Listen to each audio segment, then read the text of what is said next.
जंग यमामा इस्लाम की तारीख की सबसे बड़ी और सबसे इंपॉर्टेंट जंगों में से एक है। इवन कुरान, जो दुनिया की सबसे ज्यादा पढ़ी जाने वाली किताब है, जो आज एक कंप्लीट किताब बुक की शक्ल में मौजूद है, उसका क्रेडिट भी इसी जंग यमामा को जाता है।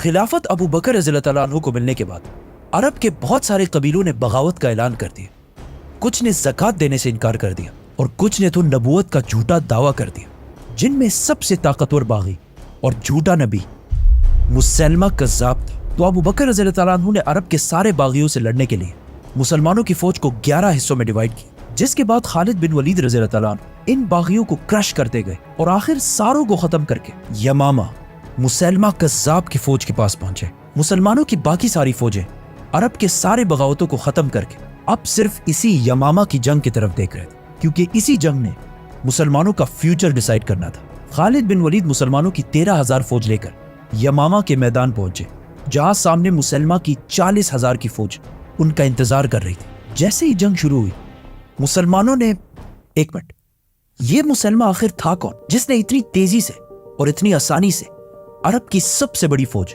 40,000 की फौज जमा कर ली थी। मुसलमा का ताल्लुक नजद मतलब ईस्टर्न सऊदी अरेबिया के सबसे रिच खानदान से था और बचपन से ही उसने अपनी सारी एजुकेशन रोमन एम्पायर के शहर दमास्कस दमश्क के सबसे बड़े स्कॉलर्स के साथ हासिल की। जिसके बाद वो वापस अपने कबीले बनु हनीफा आया, जो उस वक्त अरब के सबसे स्ट्रॉन्ग कबीलों में से था। और इवन आज भी ये कबीला अरब का सबसे स्ट्रॉन्ग कबीला है, क्योंकि सारे सऊदी बादशाह अब्दुल अजीज से लेकर मोहम्मद बिन सलमान तक सबका ताल्लुक इसी बनु हनीफा कबीले से है। जब मुसलमान शाम से वापस अपने कबीले आया तो बहुत जल्दी इसके कबीले वालों ने इसे अपने सरदारों में से एक बना दिया, क्योंकि ये ऐसे था कि आज कोई हार्वर्ड या ऑक्सफोर्ड से तालीम हासिल करके वापस अपने छोटे से गांव आए।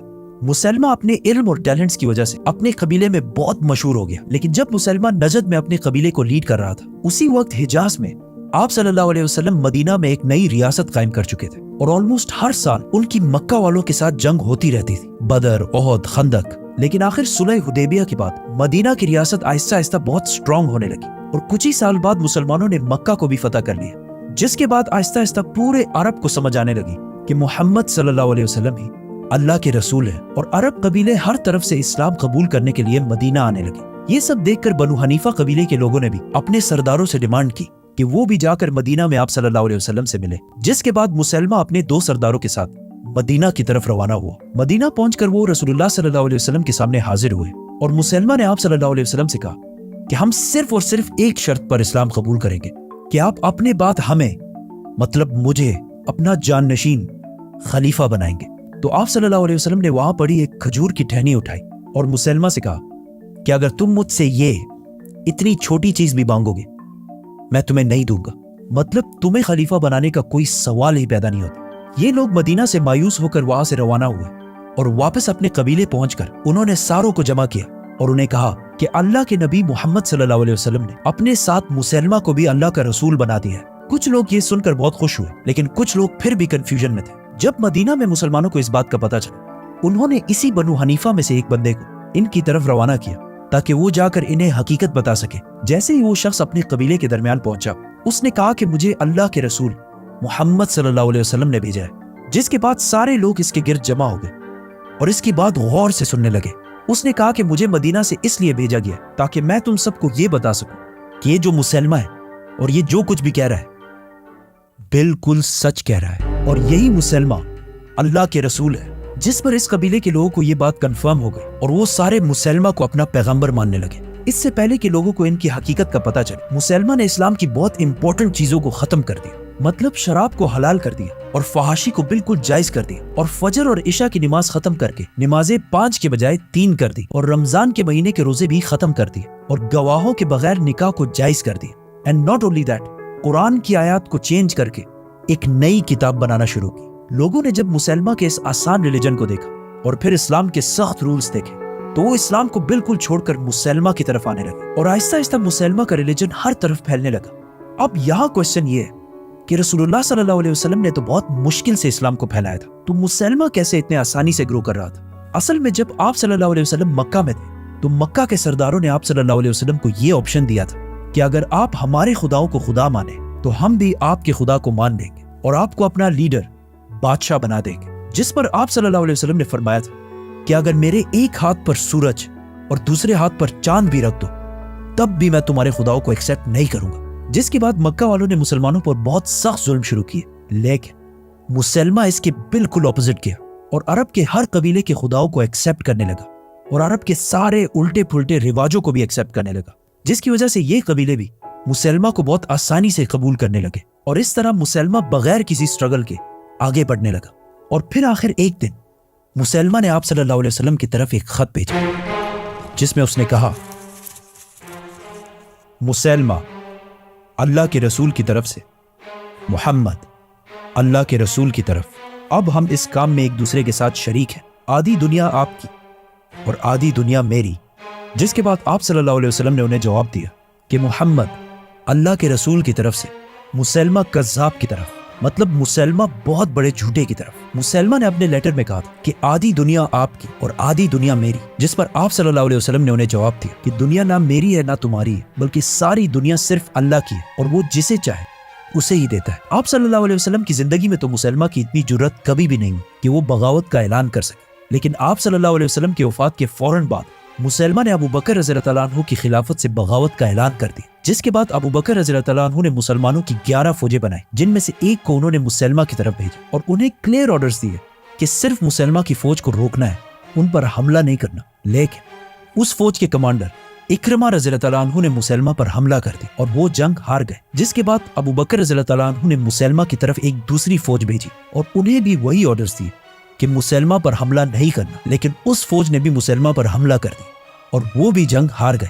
تو اب فائنلی ابو بکر رضی اللہ عنہ نے خالد بن ولید کو حکم بھیجا کہ وہ اپنی ساری فوج لے کر مسلمہ کذاب سے لڑنے کے لیے جائے اور ونس اینڈ فار آل مسلمہ کو ختم کر دے. خالد بن ولید مسلمانوں کی 13,000 فوج لے کر مسلمہ کذاب کے پاس یمامہ پہنچے، جہاں ان کی 40,000 کی فوج سامنے کھڑی تھی. پہلے مسلمہ کی فوج سے لوگوں نے سامنے آ کر مسلمانوں کو چیلنج کیا، جس پر حضرت عمر رضی اللہ عنہ کے بھائی زید بن خطاب رضی اللہ عنہ اور باقی صحابہ نے انہیں ختم کر دیا اور اسی کے ساتھ دونوں فوجوں نے ایک دوسرے پر حملہ کر دیا. پہلے تو دونوں فوجوں کی لڑائی بہت سخت، لیکن مسلمہ کی فوج بہت زیادہ ہونے کی وجہ سے آہستہ آہستہ بہت سارے مسلمان شہید ہونے لگے اور مسلمانوں کی فوج پیچھے ہونے لگی اور آخر مسلمانوں کی فوج کو پیچھے دھکیلتے ہوئے مسلمہ کی فوج اتنے آگے آ گئی کہ وہ مسلمانوں کے کیمپس تک پہنچ گئے، جہاں مسلمانوں کی عورتیں، ایون خالد بن ولید کی بیوی بھی انہی کیمپس میں تھی.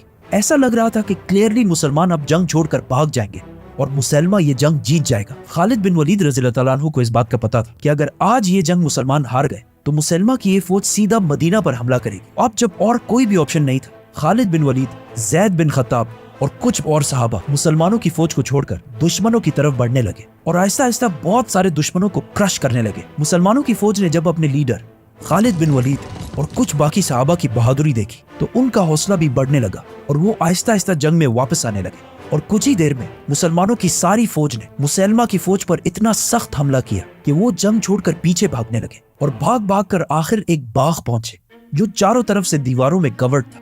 وہاں مسلمہ اور اس کی ساری فوج نے دروازے بند کر کے اپنے آپ کو سیکیور کر لیا. اس جنگ کو، جنگ یمامہ کو، لوگ ہمیشہ جنگ حنین کے ساتھ کمپیئر کرتے ہیں کہ جب مسلمانوں کی فوج جنگ حنین میں جنگ سے آہستہ آہستہ پیچھے ہٹ رہی تھی تو رسول اللہ صلی اللہ علیہ وسلم مسلمانوں کو چھوڑ کر اکیلے دشمنوں کی طرف بڑھے تھے اور اس دن لیڈرشپ کی عظیم مثال قائم کی. مسلمہ کی فوج جب اب قلعے کے اندر سیکیور تھی تو بہت کوشش کے بعد بھی مسلمان اندر نہیں گھس سکتے تھے. تو آخر ایک صحابی برا بن مالک نے یہ آفر دی کہ مجھے کسی طرح مسلمان دیوار کی اس طرف پھینک دے تو میں جا کر مسلمانوں کے لیے دروازہ کھول دوں گا. لیکن خالد بن ولید اور باقی سارے مسلمانوں نے یہ کرنے سے بالکل انکار کر دیا کیونکہ یہ بالکل خودکشی تھی. لیکن برا بن مالک کے بہت زیادہ اصرار کرنے پر مسلمانوں نے کسی طرح انہیں دیوار کی دوسری سائڈ پر پہنچا دیا اور انہوں نے بہت بہادری سے آخر دروازہ کھول دیا. جس کے بعد مسلمان اندر داخل ہوئے اور بہت تیزی سے مسلمہ کی فوج کو کرش کرنے لگے. یہ سب دیکھ کر مسلمہ بھی جنگ سے بھاگنے لگا. لیکن مسلمانوں کی فوج میں ایک صحابی ایسے تھا جو اس جنگ میں صرف اس لیے آیا تھا کہ وہ کسی طرح مسلمہ کو مار سکے،